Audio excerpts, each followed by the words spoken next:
Survive. Escape from Atlantis, the 30th anniversary edition. Let's get into it.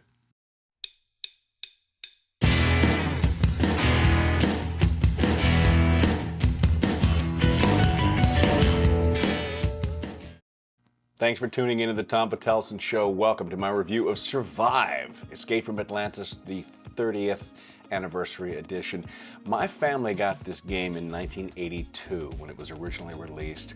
I'm one of 5 kids, so we had a pretty big family. We always got a game at Christmas to play around the table. We got, back in the day, the original Trivial Pursuit, Pictionary, and now this one, Survive. It is a gem of a game, and I'm so happy that they redid it, reprinted it, and came a new version of it. Survive is by Stronghold Games and Julian Cortland Smith designing. Ages 8 and up, plays between 2 and 4 people, 4 being the optimum. Play with all 4, full player count to get the best out of this game. 45-minute play time. So it's great for a mid-game in between a giant game and a tiny game. 45 minutes, under an hour, not bad. Your meeples are trapped on an island that is sinking into the ocean. Now what's causing it to sink? You are. You're causing it to sink. You'll be pulling the tiles 1 per turn, sending your enemies into the drink and to fight for themselves as they try to get to the 4 corners of the board, but I am getting ahead of myself. First, the story. A little mood music, please. Ah, nice. It's early in the 20th century, a time of exploration and adventure. The mysterious island of Atlantis has been discovered in the middle of the ocean, and there are rumors of riches. After reaching Atlantis, the explorers are ready to return home with treasure and artifacts. But Atlantis begins to sink.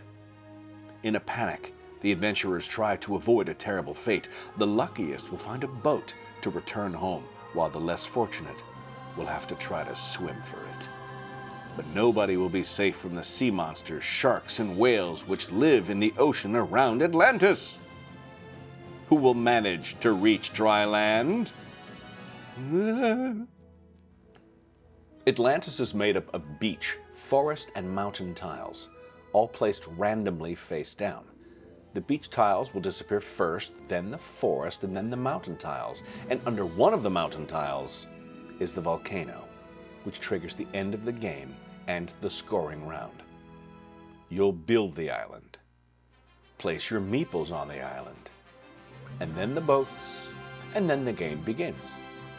On your turn, you'll get 3 actions to move your people closer to any corner of the board where they'll be safe. You'll pull a piece of the island every turn, dropping your opponents into the drink where they might be eaten by a shark, or land in a helping boat. Or you'll discover a whirlpool, or maybe a helpful card that you can use next turn, like take a ride on a dolphin, or move a boat, or defend against monster attacks. Then your turn ends by rolling the game's single die and moving one of the monsters on the board towards your opponents. Maybe you'll roll a shark and devour a swimmer. Or roll a whale who destroys a boat. Or the dreaded sea monster which will eat everything. Now on the bottom of every game piece of every meeple is a value.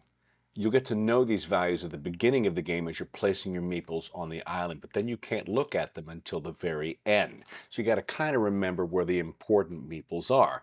At the end of the game, after the island blows up, you add your meeples points together, and the one who has the most points wins the game, and that's it. My review. The presentation and the components. The original game was mostly cardboard and came in a Monopoly box. That size, that Monopoly size box that never fares well and eventually deteriorates down to nothing. This is a good, solid box and will last a long time. Big fan of that. The meeples are satisfying plastic. The boats and the monsters are wood pieces, and they feel great in the hands, and they fit in the boats. Oh, it's very fun to play with. The tiles are of differing thicknesses, so it's easy for gameplay, so you know which tiles are which. Theme. Now, did I feel like I was leaving with treasures and artifacts from Atlantis? No. There's no real theme to this whatsoever of it being Atlantis, other than Atlantis is the only sinking island that any of us can really name, that I can name. I don't know any other sinking islands. It didn't feel like Atlantis. It doesn't need to. It's not the game's strong point. It's the theme, even though I am a theme junkie, as you know. The rules. The rulebook is concise. It's easy to understand. There are tons of big pictures. And on the back is a rules reference sheet for what every tile means, so you can just grab it. I mean, it is a perfect implementation of a classic game. I cannot recommend this enough. It is fun for the whole family to play. Survive, Escape from Atlantis, the 30th anniversary edition.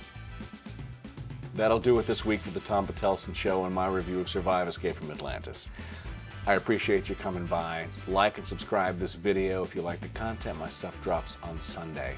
A note about playing games with family. I grew up playing games. It gets people around the table. And as much as I love my phone, and as much as I love the little pocket-held devices that we have that give us all the entertainment in the world that you're currently watching me on, it's nice to sit down at a table with family, with friends, with people that you love, and see their faces. I can't say it enough, and I know I do say it enough. So, thanks for stopping by. As always, peace, love, live long, and prosper. And I mean it.